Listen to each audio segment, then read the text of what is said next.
اسرائیل اصلا زیر نظارت آژانس نیست، اصلا نپذیرفته که زیر نظارت باشه، ولی ایران زیر نظارت.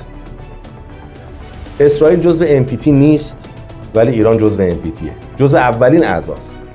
اسرائیل کلاهک هسته‌ای داره به تعداد زیاد، ایران اصلا نداره و اینا میگن میتونه داشته باشه بسازه بعدها، و ایران اصلا کلاهک هسته‌ای نداره. بعد جالبه در همه جلسات نماینده اسرائیل حضور داره که اصلا وجاهت قانونی نداره حضور نماینده رژیم صهیونیستی.